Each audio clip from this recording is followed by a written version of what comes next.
Piwak healthcare for and free. Abusia 3p garlic mixture asem na make catch your one.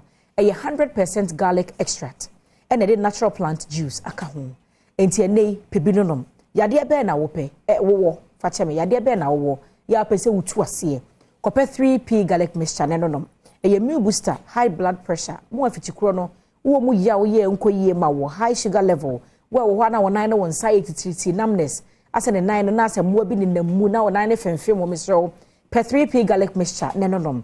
Wo stroke ya ba won kaye. Asma na etete wo. Obi wono ma wontimi enwu nsuo. Obi nso meat bi anu okojonso misro. Pesa dre bi na enom.